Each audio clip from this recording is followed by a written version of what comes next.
não dá para falar que essa gestão financeira é ruim. É óbvio que ele teve uma gestão financeira boa em 90% do mandato dele. Agora, que nesse final mudou a lógica e está se gastando sem ter o conforto que tinha anteriormente, é um fato. Teve uma mudança de política. O clube tem uma capacidade de endividamento porque a dívida é muito baixa.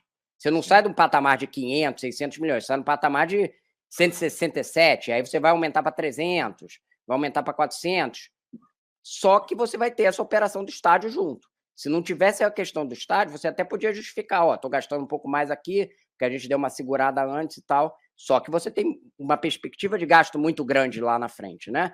E os dados da situação real, depois de todos esses negócios, ainda não estão claras. Aí a gente colocou a questão da cativa, e essa conta garantida foi uma operação que foi feita durante a gestão Landim, que eles conseguiram uma linha de crédito muito barata, com o BRB e com o Santander, salvo engano, e que o Flamengo tem acesso quando precisa, ele tem juros baixos, não precisa ir lá, sei lá, pegar naqueles bancos que são mais extorsivos, né, na cobrança de juros, ele já pega automaticamente e ele consegue gerar o caixa dele. Então, essa é uma grande vantagem, uma operação bem sucedida feita nessa atual gestão. Uma coisa eu tentei... Fala, sim. Eu ia só colocar um pouco outra questão que tem a ver com a gestão. A gente está misturando a eleição porque não tem como não misturar. Se você está gastando mais para a eleição, por isso que eu brinquei com a história do trolebus lá de 86, do governo Montoro para o governo Quercia, que foi eleito. Montoro conseguiu o que ele queria, ele elegeu o Quercia. A gente falou durante a semana, e é um movimento que está havendo também nas chapas de oposição, que é a história do Rodrigo Dunchi indicar que o Landim vai ser o CEO dele. Quer dizer, que é uma coisa que você dribla o estatuto de outra maneira do que fez Juvenal Juvencio no São Paulo. Juvenal Juvencio foi lá, calçou a cara, passou óleo de peroba na cara e foi lá dizer, não, precisa mudar o terceiro mandato para presidente, porque eu preciso ser o presidente da reforma do estádio. Tinha essa semelhança. O Juvenal falava de ser o terceiro mandato porque ele tinha que fazer a obra da reforma do Morumbi para a Copa do Mundo. E, como sabemos, a Copa do Mundo foi em Itaquera, não foi no Morumbi. Tem o caso do Grêmio também, né? O caso do Grêmio também. Com o Romildo Bolzan, né? Se o Juvenal tivesse no Estatuto do São Paulo a figura do CEO, provavelmente ele diria, não, vou eleger aqui o Carlos Miguel Haddad e o CEO seria eu. E ele seria o CEO, que é o que o Rodrigo Dunchi está propondo. Ou seja, você cria uma cláusula Putin no Estatuto do Flamengo. O Putin, ora é presidente e ora é primeiro-ministro. Acabou o primeiro-ministro, volta a ser presidente. Ou depois volta a ser primeiro-ministro. Você vai ser presidente, depois CEO. Que também pode ser chamada de cláusula petralha, né? Porque no Atlético Paranaense, e o Atlético Paranaense, vamos deixar claro também, o Atlético Paranaense é um clube de outra dimensão, de outro tamanho, e que o Petralha, com toda a visão autoritária que ele possui, ele tem um mérito de ter criado um clube que não existia no tamanho que existe. O Marcelo Paz também, né? No Fortaleza, né? Também. E aí a gente está citando aqui exemplos que foram bem sucedidos, né? PVC da continuidade, o Marcelo Paz e o Petralha, sob o ponto de vista de gestão, a gestão continuou boa, e está citando dois exemplos que não deram certo a continuidade, né? Foi o Romildo Bolzan e o Juvenal, né? Que Exato. Fizeram dois mandatos e depois, na continuidade, eles não foram bem, né? Exatamente. Até porque se o mandato foi bom, ou sobe muito a régua, né? O cara, para fazer melhor e diferente, não é fácil. Né? Então, geralmente, o cara acaba diminuindo um pouco, diminuindo muito, e aí não fica legal. Mas vem cá, eu estou aqui com esse número aqui, eu fiz uma conta aqui na minha calculadora, deu um monte de número, dízima, periódica, eu sou péssimo nisso. Quanto vai custar cada cadeira cativa, hein? Para você vender por 150 milhões? Seria, né? Porque são 1.000 cadeiras, aí seriam 150 mil de cativa. 150 mil cada cadeira, beleza. E o cara vai comprar sem ver a cadeira, sem ver ao menos a maquete. Olha, eu fiquei deveras preocupado. Bom, mas você vai deixando o seu like aí, vai se inscrevendo no canal. Rodrigo, eu vou te fazer mais uma pergunta a respeito desse tema, que você já falou com propriedade que, pesquisa em eleição de clube não dá para confiar, mas você conversa com muita gente no Flamengo, você tem, me parece, duas candidaturas, uma que não olha muito para a questão do estádio, não é a favor, neste momento, da construção do estádio. Isso está sendo dentro da comunidade de quem vai votar no candidato bem conversado, porque esse é um passo, cara. E eu sou como você, eu sou completamente favorável. Eu acho que o time que tem desse tamanho tem que trabalhar com a sua, criar, né, as suas próprias propriedades, né? Ter um estádio próprio é fundamental. Todos os modelos de negócio bem-sucedidos, não só no Brasil, mas na Europa, passam por times ou clubes ou SAFs que investem no seu próprio estádio, no seu próprio negócio. Como é que está essa questão no Flamengo, especificamente da eleição? Então, hoje são 4 chapas, né, que você tem mais corpo dentro do clube, né. Eu falei com as 4, em algum momento sobre isso. Obviamente que o Landim é super favorável, foi ele que iniciou o processo. E aí vou falar mais ou menos o que cada um pensa para financiar as 4 estão com o projeto posto e vão tocar. É isso, né, já está posto e as 4 entendem que tem que tocar o projeto. O Landim entende que vai ser pago com receitas do estádio. Que é naming rights, que é essa venda de cadeiras. Você tem a questão da CEPAC, né, que é uma utilização da Gávea para uma geração de potencial construtivo que pode gerar entre 500 e 700 milhões, que é uma operação que não é fácil, diga-se, né, tem várias burocracias dentro dela e tal, e que, então, o estádio, com essas diversas fontes de receita, iria gerar o próprio dinheiro para a construção dela. A outra candidatura, que é do Luiz Eduardo Batista, né? Então, essa é a candidatura do Rodrigo Dunche, que é o candidato de situação para a continuidade do Rodolfo Landim. A candidatura do Luiz Eduardo Batista, que é o presidente do Conselho Administrativo, ex-aliado, né? Que é uma candidatura hoje forte, ela defende que o dinheiro gerado vai ser com receita extra do Flamengo, que vai ter um aumento de receita do Flamengo, saindo de 1,4 bilhão para 2 bilhões, e esse dinheiro extra vai ser usado para a construção do estádio. A tese é de que esse dinheiro viria de ações de marketing que não são exploradas hoje. É um aumento muito significativo de receita que está sendo proposto, né? Quase de 600, 700 milhões. Mas essa é a tese do BAP. A candidatura do Valim Vasconcelos, que também está posta, ela também entende que é possível financiar com receitas do estádio, entende que é perfeitamente que tem uma operação financeira ali que tem diversos modelos, que entre eles a gente já citou aqui, você pode ter um sócio, pode não ter um sócio, pode ter explorações diversas, formas de financiamento, entende que o estádio consegue se autofinanciar também, o Valim e o Maurício Gomes de Matos.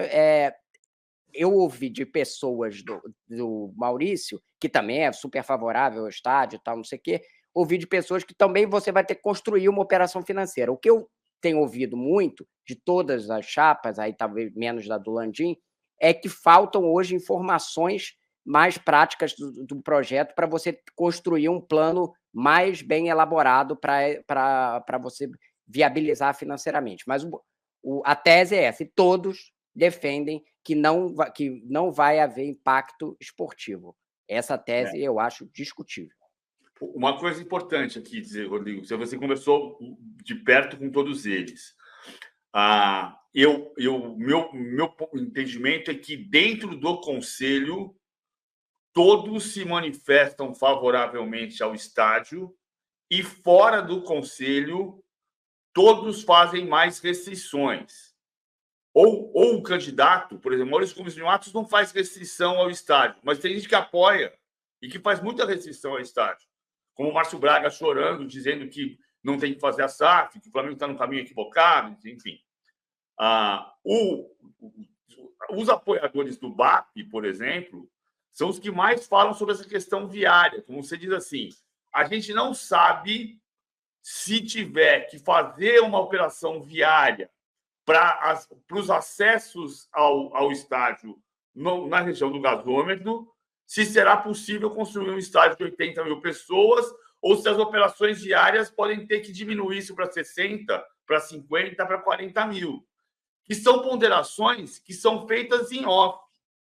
Ponderações que são feitas porque no conselho ninguém está com a coragem de chegar lá e falar assim, Ó, É isso, PVC, porque está na véspera da eleição. Qualquer pessoa que coloca questionamentos pertinentes que deveriam ser colocados é taxado de contra o estádio e não sei o quê, e vira Exato. malhação de quem faz esses questionamentos. Só que esses questionamentos são extremamente necessários. Porque Exatamente. o quadro, se você não fizer os questionamentos, e isso eu estou falando de todas as chapas. Se você não começar a discutir isso agora, você vai discutir quando?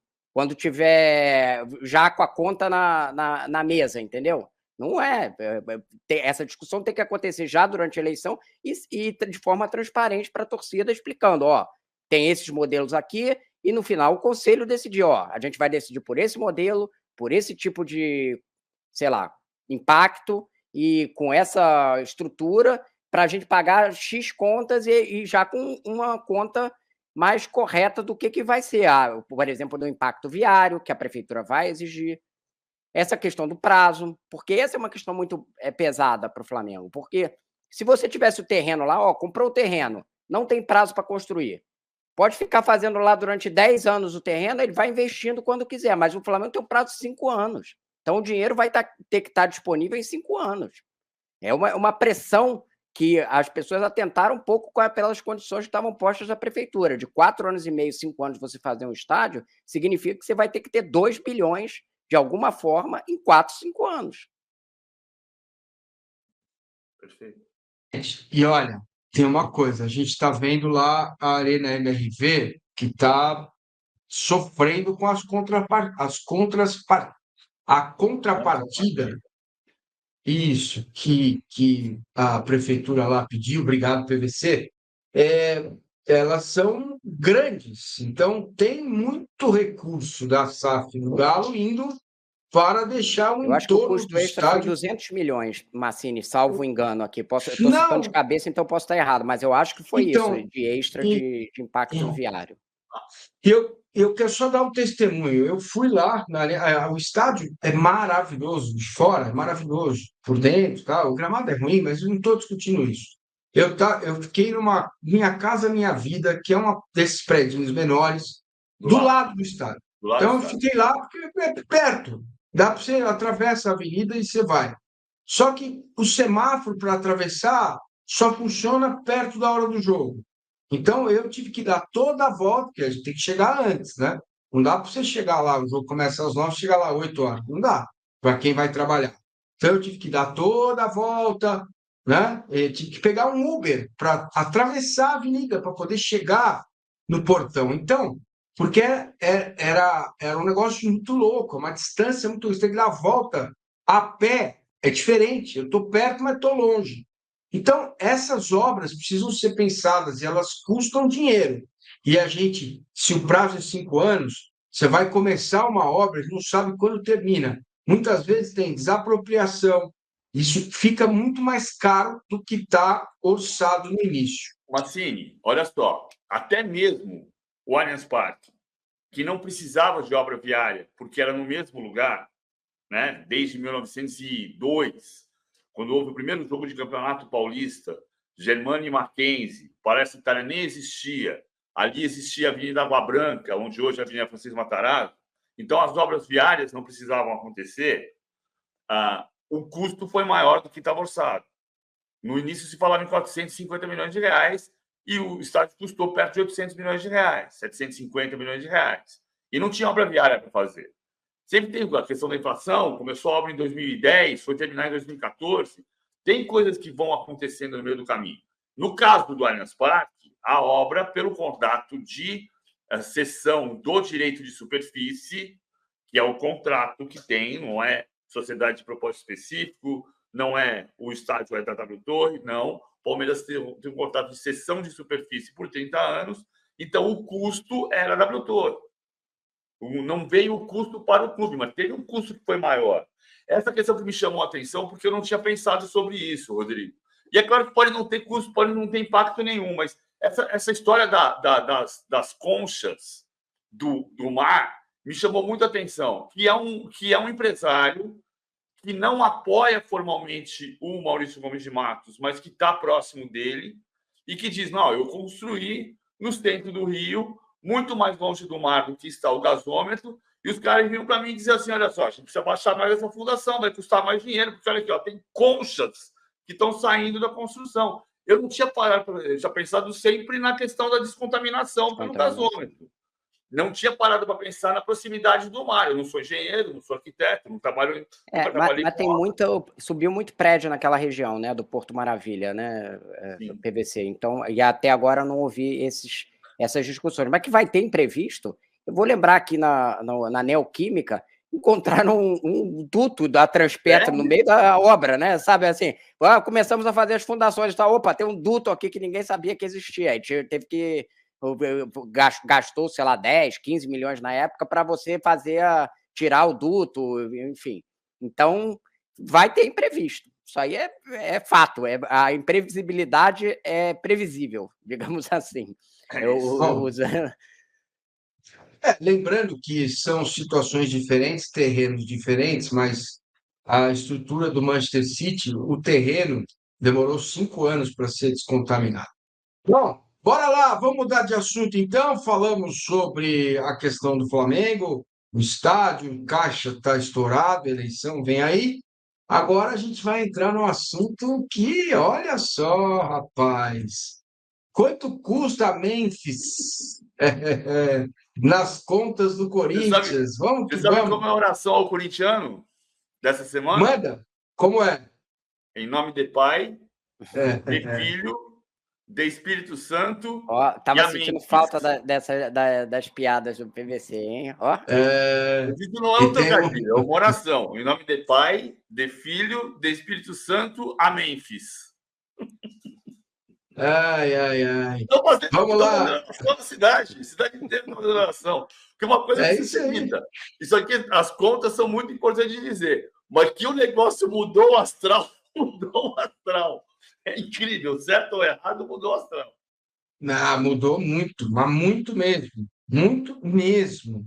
Aliás, a vitória contra o Flamengo já tinha dado uma levantada e agora com o Memphis, né? E todo o jeitão dele, né? Ele prometendo que vai ajudar o Corinthians na área de marketing. A coletiva dele foi muito boa. E me chamou muita atenção, né? Assim, a qualidade, né? De educação que o jogador tem, né? Me chamou muita atenção. Um cara muito educado, muito ciente do que está fazendo, aonde ele está se metendo. E hoje, a informação que seja que na Série B ele não vai jogar. Tem lá um documentinho, uma cláusula avisando que, ó, se o Corinthians cair, obrigado, mas em nome de Pai, né, a coisa não vai acontecer. Eu estou chamado a cláusula, se o Corinthians não ganhar, olê, olá. É, isso aí. Quanto de Pai representa nas contas do Corinthians? Receita total 935 milhões, 2024, evidentemente. Despesa 646 milhões, despesa com pessoal 410 milhões, folha futebol 251 milhões, gastos mensal, incluindo luvas de imagem, 23,4 milhões. Meu amigo, vou falar para você, hein? O Corinthians vai ficar de sorte, vai precisar de sorte. Eu não sou o PVC, mas o Corinthians vai precisar de sorte, né? Lembrando o patrocinador, porque é ele que vai, por enquanto, bancar quase toda a operação de pai. E essa oração os caras vão ter que rezar mesmo para que tudo dê certo, porque a empresa está sendo investigada num processo que foi aberto, está aí rolando. E, inclusive, o Rodrigo, essas empresas, e a Esportes da Sorte também, precisa receber o ok do governo federal para poder operar. Né? Inclusive, autorização para patrocínio que já existe. Então, tem um certo risco no negócio aí. Queria que vocês explicassem isso. Começo com você, Rodrigo. Então, essas contas aí são do orçamento do Corinthians já revisado, né? Até o Perrone mandou para mim o orçamento, eu tinha uma parte, ele me mandou os outros dados. O orçamento revisado ali, abril, março, essa foi a revisão. Então, você tem aí uns gastos mensais em torno de 23,4 milhões antes das contratações que chegaram no meio do ano. E aí, e a receita, que era o previsto, despesa e tal, e folha do futebol em torno de 251 milhões, Aí você vai falar assim, não está batendo a folha de futebol com os gastos mensais. Porque embaixo você inclui também imagens e luvas, e em cima é só a CLT, digamos assim, né? Da folha do futebol. Então, por isso que, se você multiplicar 23,4 aí por 12, vai dar mais do que 251, né? Que tá posto ali embaixo. Mas essas eram as contas antes, já teve algum inchaço, mas aí a gente vai ver qual é o impacto do Depay especificamente, né? O gasto com Depay de 70 milhões de reais, por ano dá em torno de 30. Se você colocar em cima daquela folha do Corinthians, porque esse gasto é de luvas e tal, né? Não é tudo junto, não é só o salário dele, é toda a operação, dá em torno de 11% da folha do Corinthians, mais ou menos. O custo do Depay. Ou seja, é um jogador muito caro. Você tem um jogador que vale mais de um décimo da sua folha, é muito significativo. Dificilmente você vai ter outro caso no futebol brasileiro, um jogador que representa 11%, a não ser talvez clubes com um orçamento muito menor, enfim. A gente teria que fazer um levantamento maior, mas é muito significativo, né? E aí, uma coisa que a gente tem que, inclusive, ressalvar, que a gente coloca, às vezes, as duas coisas, o Flamengo no início e o Corinthians depois, parece que, então os dois têm com questões financeiras. O Corinthians tem uma dívida bruta de 2,1 bilhões. Claro. A líquida é em torno de 1,6, 1,7 bilhão. A do Flamengo é 167 milhões. Então, aí você fala assim, tem dinheiro porque o patrocinador vai pagar e tal. Além dessa questão que o Massini já colocou, a Esportes da Sorte precisa de uma autorização até o fim do ano para continuar patrocinando, e ela está sob investigação, pode ter bloqueio de dinheiro, enfim, todas essas coisas, está sob investigação da Polícia Civil por lavagem de dinheiro. Isso vai ter impacto na análise se eles vão poder continuar a patrocinar o clube, porque pode ser que eles não tenham autorização e não vão poder patrocinar o Corinthians. E aí chegar no fim do ano é uma questão. E o contrato do Depay é com o Corinthians. Não é assim, Esporte da Sorte vai bancar não sei o quê. O contrato é com o Corinthians, o responsável é o Corinthians. Se o dinheiro está entrando pela Esporte da Sorte para pagar, é uma questão do Corinthians, da operação do Corinthians. O Depay não tem nada a ver com isso. Ele tem um contratinho dele ali para receber 70 milhões até o fim até 2026. Como que vai, quem que vai, com que dinheiro que vai ser pago, é um problema do Corinthians, né? Então, é muito significativo, e você tem uma discussão de que, se você tem uma dívida desse tamanho, você não está... mas o meu patrocinador... Por que o dinheiro não foi usado, então, para reduzir o tamanho da dívida? Para pagar quem estava... A dívida que... Gente que está cobrando agora em julho, agosto, que está tomando calote. Eu procurei a diretoria do Corinthians, eles explicaram que não iam dar explicações, porque vai ter uma coletiva agora às 1h que Pedro Silveira, diretor financeiro, o diretor jurídico, que todo mundo ia explicar, o dia da transparência do Corinthians para explicar. Então, é uma coisa que a gente vai acompanhar hoje e vai ter complementos sobre essas informações, né? Oi. Eu posso te ajudar. Quando o Corinthians assinou o patrocínio com os Esportes da Sorte, esse dinheiro, por contrato, seria utilizado para ser o Memphis ou o Zé das Couve, a contratação da Esportes da Sorte, ações de marketing da Esportes da Sorte. Existe em contrato uma cláusula que impede o Corinthians de fazer esse pagamento. Claro, o Corinthians poderia não aceitar. Falou, eu quero esses 57 milhões e eu vou dar uma limpada na dívida aqui. Foi uma escolha, né? Uma escolha do clube, no final das contas, né? Tinha concorrência lá, tinha uma outra empresa de marketing que podia ter um contrato de 10 milhões a menos, mas que eles podiam usar para pagar a dívida. Eles escolheram botar esse dinheiro no jogador. Inclusive, é muito cômodo para o Augusto Melo falar assim, não, esse dinheiro está carimbado aqui. Aí ele aparece no meio de um processo de impeachment, ele aparece com um jogador internacional do lado, e ninguém mais fala do processo de impeachment dele, né? A mesma coisa que a gente estava falando do Flamengo, né? Tá uma questão política ali no meio, e de repente tem a grande solução ali que levanta a política, se mistura com as finanças, né, PVC? Como a gente fala, esse seria o complemento do meu raciocínio, que é uma escolha do clube, não é? Puxa, coitadinho de mim, eu estou com esse dinheiro aqui, mas não posso usar para pagar dívida. Fala, PVC. Não, mas está se falando aí, o gênero está carimbado. A frase é exatamente essa que o Rodrigo usou, só que está carimbado. Só que se tiver uma recuperação judicial da Esportes da Sorte, o Corinthians vai para o final da fila do credor e aí vai fazer o quê? Ele tem que pagar o Corinthians. É lógico que sim. Então, também tem uma outra questão que assim, a gente está falando de um jogador que pode dar muito certo, um jogador internacional, um jogador da seleção da Holanda, 2 Copas do Mundo, 2 Eurocopas. Ele pode não se adaptar ao Brasil, pode acontecer 1 milhão de coisas. Ele já viu. Então tem um risco, tem riscos no plural. Mudou o astral do Corinthians? Mudou a cara. Sei lá. O que aconteceu em Itaquera na quarta-feira foi fenomenal. A maneira como ele foi recebido, tocar sirene para São Jorge, reproduzir a sirene no telão de Itaquera, da Neoquímica Arena, depois os jogadores comemorando a vitória, fazendo porapopó junto com a torcida, tudo isso é lindo. Agora tem que pagar a conta. Então não tem dúvida que tem que pagar a conta.